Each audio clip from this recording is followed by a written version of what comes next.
Times news channel देखे आप सभी दर्शकों का बहुत बहुत स्वागत है। मैं हूं रमनदीप कौर। इस वक्त की बड़ी खबर आ रही है प्रयागराज से। क्या है पूरा मामला, देखने के लिए बने रहिए हमारे साथ। डुआर्ट्स के कुलपति आरबी लाल अपने भाई, बेटे और भतीजे के साथ फरार चल रहे हैं। आरबी लाल सहित सभी आरोपी के मोबाइल की लोकेशन कभी बेंगलुरु तो कभी उत्तराखंड मिल रही है। इसी बीच आरबी लाल के भाई विनोद बी लाल की लोकेशन प्रयागराज में मिलने की सूचना पर पुलिस सतर्क हो गई। सूचना मिली कि विनोद बी लाल प्रयागराज में छिपा हुआ है।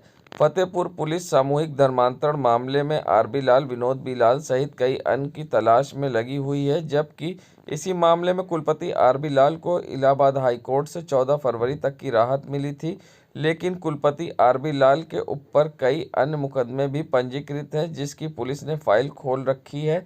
हालांकि कोई भी आरोपी अभी तक पुलिस के गिरफ्त में नहीं आया है। डुआर्ट्स के कुलपति भले ही आरबी लाल हैं, लेकिन संस्थान की पूरी जिम्मेदारी विनोद बी लाल संभालते हैं। विनोद बी लाल प्रयागराज के कई लोगों से अच्छा संपर्क है। सूचना मिली थी कि विनोद बी लाल किसी व्यक्ति या अधिवक्ता से मिलने के लिए प्रयागराज में छिपे हैं। डुआर्ट्स में भी होने की संभावना थी। इससे बात से इनकार नहीं किया जा सकता कि वे डुआर्ट्स परिसर में अपना ठिकाना बना सकते हैं। हाईकोर्ट के आदेश के बाद लाल बंधु विवेचना अधिकारी के समक्ष आज 13 तारीख को पेश नहीं हुए हैं। सूत्रों की माने तो डुआर्ट्स के बाहर कई जांच एजेंसियां सादी वर्दी में तैनात है और पुलिस कभी भी आरोपियों को गिरफ्तार कर सकती है।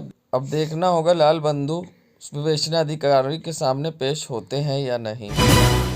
संगम नगरी प्रयागराज में अमर शहीद चंद्रशेखर आज़ाद की मूर्ति को लेकर अब नया मोड़ आ गया है, जहां अमर शहीद चंद्रशेखर आज़ाद की मूर्ति से पानी टपक रहा था, जो कि चर्चा का विषय बना था। जिसके बाद अब वैज्ञानिकों की जांच की टीम आने ली थी। उससे पहले सफाई के लिए यहां टीम लगाई गई। जब टीम ने सफाई करना शुरू किया तो बताया कि ये मूर्ति मेटल की है और इसमें जंग लगने के कारण ये हरी पड़ गई है। ऐसे में उनका कहना था कि इसकी सफाई कराई जाएगी तो ये सोने की तरह चमक सकती है, मगर उद्यान अधिकारी ने इस पर पेंट कराना शुरू करा दिया, क्योंकि पेंट कराने में 10,000 लमसम खर्च आएगा और सफाई कराने में करीब 1.5 लाख, जिसको देखते हुए अब यहाँ पर लोग इसका विरोध कर रहे हैं कि जो देश के लिए मर मिटे उनकी मूर्ति पर पेंट कराया जा रहा है, ना कि उनकी सफाई। ऐसे में लोगों ने यहाँ पर जमकर विरोध किया है और क्या कुछ कहा है पेंट को लेकर, आइए सुनाते हैं आपको किस तरह से जताया है विरोध। देखिए, बड़ा गंभीर विषय है। जो व्यक्ति देश के लिए मर गया, अपनी प्राणों की बाजी लगा दिया, उस व्यक्ति के लिए आप बताइए पैसे का महत्व यहाँ पे लगा दिया गया है। अगर ये सोने की तरह चमक सकती है प्रतिमा, तो उसमें चाहे कितना पैसा लगे, लगाना चाहिए। हमने उद्यान अधिकारी से कहा था, अगर आप नहीं लगा पाएंगे पैसा, मुझे बताइए, हम लोग चंदा मांग कर लेंगे, हम लोग अपने ढंग से कर लेंगे। ये कांस्य प्रतिमा है ये, इसको जब इसने चमकाया भी है, उसने कुछ पार्ट भी दिखाया है। उसके बाद आप जो है पैसे बचाने के चक्कर में उसे पेंट करा देने से गोबर की तरह लेप रहे हैं इसको। बड़ा दुखदाई है भाई, ये तो बहुत बड़ा। ये इनका कहना है कि 1.5 से 2 लाख रुपए चमक आ जाएगी, उस पर बिल्कुल सोने की तरह चमकेंगे, और ऐसे बता रहे 7-8 हज़ार में हो जाएगा। तो पैसे की बात नहीं, आप पैसे तो हम लोग लगाने में तैयार हैं भाई। तो चंद्रशेखर आज़ाद की मूर्ति जो है पैसे की वजह से हो रही है, और क्या, बिल्कुल हो रही है। जो आदमी देश के लिए मर गया। मेरा नाम डॉक्टर नीरज है।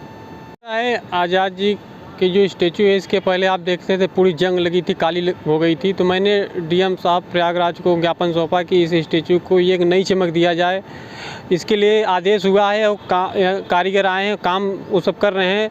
लेकिन यहाँ के जो उद्यान अधीक्षक है, उन्होंने देख रहे हो पेंट चढ़वा रहे हैं, जो कि एक अलग एकदम भद्दा लग रहा है। ये कारीगर बोल रहे हैं कि अगर इसमें जो चमक है सुनहरा, अगर हमें थोड़ा कुछ दिन के लिए मौका दिया जाए तो ये इसमें गोल्डन चमक आएगी, गोल्डन साइन। किस चीज़ की बनी? ये है मेटल है। तो इसको पेंट करा जा रहा है। हाँ, पेंट करा जा रहा है, देख रहे हो उतना पेंट कर दिए हैं। हाँ, इसका नेचुरल एक रहस्य भी बना है। इसमें से एक रहस्यमयी जो नेचुरल जल गिर रहा है और कभी बंद भी नहीं हो रहा है वो।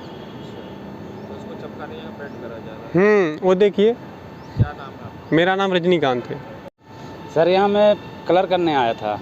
कलर का मुझे पता लगा था कि कलर करना है, साफ़ सफाई करके कलर करना है महाराज जी की मूर्ति में। जब मैं यहाँ के देखा तो मैं साफ़ सफाई किया, उसके अंदर घुसा तो उसमें वो एकदम उस जैसे चमक रहा है जैसे कांसा हो, पीतल ऐसे टाइप का है। तो मैंने सफा भी किया, उसको क्लीन करके साहब को दिखाया, भी लोगों को भी दिखाया। तो वो लोग बोल रहे हैं ऐसा नहीं करना है, जितना बजट हो उतने आपसे काम करना है अपन को। तो ये भी मेरा भी कहना है कि जितना शक्कर डालेंगे उतना मीठा होगा सर। ये कांच की मूर्ति है, ये सोने जैसे चमक सकता है जी। पेंट करवाया जा रहा है गवर्नमेंट, अब पेंट करवाया जा रहा है। कितना खर्चा सफाई में आता है और पेंट में कितना लमसम? लमसम यही है कि 10,000 के लमसम पेंट हो जाएगा और 1.5 से 2 लाख के लमसम ये सब चमकेगा, लोग विरोध कर रहे हैं, चमक आएगा। लोग यहाँ विरोध कर रहे हैं, अभी तो कोई विरोध नहीं है मेरे साथ में। लोग मना कर रहे हैं पेंट? हाँ मना कर रहे हैं, बस पेंट ना करो, वो करो। पेंट ना करो, वो चमकाओ उसको। ऐसा है। मेरा नाम सुरेंद्र सिंह ठाकुर है, MP जबलपुर। संगम नगरी प्रयागराज में प्रदीप पांडे को न्याय दिलाने के लिए उनकी पत्नी ने समाज सेवी, रिश्तेदार व कई संगठनों के साथ आज कैंडल मार्च निकाला। बीते दिनों डेंगू का प्रकोप फैला था प्रयागराज में, तो हर कोई प्लेटलेट्स के लिए दर दर भटक रहा था। प्रयागराज में भी नकली प्लेटलेट्स चढ़ाने का मामला सामने आया था, जिसमें ग्लोबल हॉस्पिटल पर कार्रवाई करते हुए स्वास्थ्य विभाग के द्वारा सील कर दिया गया था। ग्लोबल हॉस्पिटल के द्वारा प्रदीप पांडे को नकली प्लेटलेट चढ़ाई गई थी, जिसमें आरोप लगा था कि मौसम्बी का जूस चढ़ा गया, मगर स्वास्थ्य विभाग की जांच में सामने आया था कि प्लेटलेट्स की जगह प्लाज्मा चढ़ाया गया है, जिससे प्रदीप पांडे की मौत हो गई थी। वहीं 4 महीने बाद भी प्रदीप पांडे की मौत के आरोपियों की गिरफ्तारी न होने से आज नाराज परिजनों ने पत्थर गिरजाघर से लेकर सुभाष चौराहे तक मृतक प्रदीप पांडे को न्याय दिलाने के लिए कैंडल मार्च निकाला। और साथ ही प्रदीप पांडे की पत्नी वैष्णवी पांडे ने पुलिस प्रशासन और जिला प्रशासन पर कई गंभीर आरोप लगाए हैं। उन्होंने कहा कि बार बार पुलिस का चक्कर लगाने के बावजूद भी कोई सुनवाई नहीं हो रही है और पुलिस हमसे उल्टा आरोपियों के लोकेशन पूछती है। जब सब कुछ हम ही को करना है तो पुलिस क्या करेगी? ऐसे में वैष्णवी पांडे ने कई गंभीर आरोप लगाते हुए क्या कुछ कहा है, आइए सुनाते हैं क्या कुछ कहना है मृतक प्रदीप पांडे की पत्नी का। जैसा कि आपने सुना होगा, ग्लोबल हॉस्पिटल का मामला, प्रदीप पांडे जो इस वक्त हमारे बीच नहीं है, उनको मौसम्बी का प्लेटलेट्स की जगह मौसम्बी का जूस चढ़ा दिया गया था, जिसकी वजह से 19 अक्टूबर को उनकी मृत्यु हो जाती है। और 4 महीने बीतने के बावजूद प्रशासन की कायरता इतनी है कि अभी तक सौरभ मिश्रा और सतीश साहू की गिरफ्तारी नहीं हुई है। उसी को चलते देखते हुए पहले हम लोगों को कहा, आश्वस्त किया गया कि हाँ जांच चल रही है, फरार है, दोषी फरार है।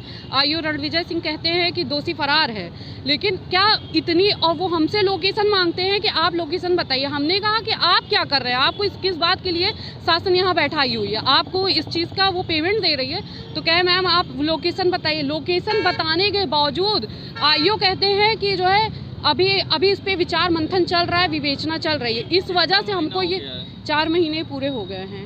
तो उसमें कहा गया था कि प्लेटलेट की जगह जो आप जूस कह रही हैं उसको तो बताया गया था कि वो क्या कहते हैं, प्लाज्मा है। प्लाज्मा कंपोनेंट्स क्या है ये कुछ भी पता नहीं चला। हम लोगों ने कहा कि इसमें कंपोनेंट्स क्या क्या है, तो ऐसा कुछ भी नहीं बताया गया। जांच आख्या लगाई गई है कि पुअरली प्रिजर्व्ड प्लेटलेट्स थे। हमने कहा कंपोनेंट तो बताइए उसमें क्या क्या थे। परिचय बता दें। मेरा नाम, मैं मृतक प्रदीप पांडे की वाइफ वैष्णवी पांडे। संगम नगरी प्रयागराज में जहां प्रयाग स्टेशन के पास अवैध तरीके से शराब बिकने की खबर पब्लिक वाइब ने प्रमुखता से दिखाई थी, जिसके 24 घंटे के अंदर ही अब पुलिस ने इस पर संज्ञान लिया है, जिसमें खुलेआम महिला के द्वारा शराब बेची जा रही थी और व्यक्ति खरीदते हुए कैमरे में कैद हुआ था। और अब पुलिस ने इस पर जांच शुरू कर दी है और साथ ही कार्रवाई करने की बात कही है। साथ ही ACP राजेश यादव का कहना था कि यहाँ पर जिस तरह से अवैध शराब बिक रही थी, मामला संज्ञान में आया है, इसमें जो भी दोषी पाया जाएगा उस पर कार्रवाई होगी और साथ ही इसमें अब जांच की जा रही है। और शाम को ही उन्होंने पुलिस कर्मियों की बैठक बुलाई है और जिसमें ये अब आदेश होगा कि और भी किसी जगह इस तरह से अवैध तरीके से शराब न बिके। ऐसे में क्या कुछ कहना है ACP राजेश यादव का, आइए सुना। सुबह वीडियो संज्ञान में आई है कि एक महिला जो दारू की बोतल एक आदमी को बेच रही है, वो बेचते हुए दिखाई दे रही है। उसके बाद हम इस मैटर को जो है वरिष्ठ अधिकारियों के भी संज्ञान में है और हमारे भी संज्ञान में है। इसकी हम जो है जांच कर रहे हैं। जांच करने के बाद जो व्यक्ति दोषी होगा उसके खिलाफ जो है आवश्यक विधिक कार्रवाई की जाएगी तथा भविष्य में ये भी मतलब इस पर जो है वहाँ पुलिस की जो है उपस्थिति जो है इंश्योर करवाएंगे कि जिससे इस तरह की गतिविधियां भविष्य में न होने पाए। इस सब मामलों में जो क्षेत्र के जो पुलिस अधिकारी या पुलिस कांस्टेबल्स की ड्यूटी होती है उनका क्या दायित्व होता है और इन दायित्वों के निर्वहन न करने पर उनके खिलाफ किस तरह की कार्रवाई होती है? जो पीठ सिपाही है तथा हल्का इंचार्ज है, आज इनसे जो है हमने मीटिंग शाम को बुलाया है कि जिन जिन क्षेत्रों में इस तरह की समस्याएं हैं या शिकायतें आ रही हैं उसके संदर्भ में अपने जो है मीटिंग करके उनको आवश्यक दिशा निर्देश दिया जाएगा और अगर इसके बावजूद भी स्थिति नहीं सुधरती है तो उनके विरुद्ध जो है आवश्यक दंडात्मक कार्रवाई की जाएगी। संगम नगरी प्रयागराज में दायरा शाह अजमल में लसौड़े शाह बाबा के नाम से मशहूर हजरत शहीद मर्द शाह बाबा का उर्स अकीदत व एहतराम के साथ मनाया गया। इस्लामिक माह रजब उल मुरज्जब की 21वीं को जहां बाबा की मज़ार पर ज़ायरीनों की आमद रही तो वहीं अकीदतमंदों ने मज़ार शरीफ पर गुस्ल, संदल, चादर पोशी कर मन्नत व मुरादें मांगी। कव्वालों ने जहां पैगंबर इस्लाम की शान में एक से बढ़कर एक कव्वाली पेश की तो वहीं मन कुंतुब मौला व इमाम हसन हुसैन के वसीले से भी कव्वाली सुनाकर लोगों को झूमने में मजबूर कर दिया। मज़ार को आकर्षक झालरों से सजाया गया था।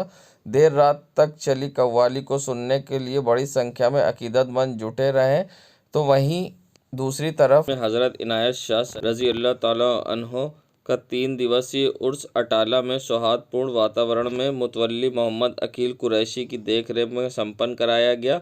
समारोह की अध्यक्षता हाजी तालिब अहमद ने किया। उन्होंने कहा मज़ारों पर आने के लिए किसी भी धर्म संप्रदाय को रोक नहीं है। ऐसी जगहों पर हर वर्ग के संप्रदाय जाति के लोग अपना नजराना अकीदत पेश करते हैं और बुजुर्गों से फैज़याब होते हैं। हज़रत शाह इनायतुल्लाह रहमतुल्लाह का 3 दिवस मनाया जा रहा है और इस कव्वाली में अहद चिश्ती अमेठी से आए हुए हैं और हमारे दूसरे कव्वाल नुमान आरशिन लखनऊ से आए हुए हैं, टीवी सिंगर।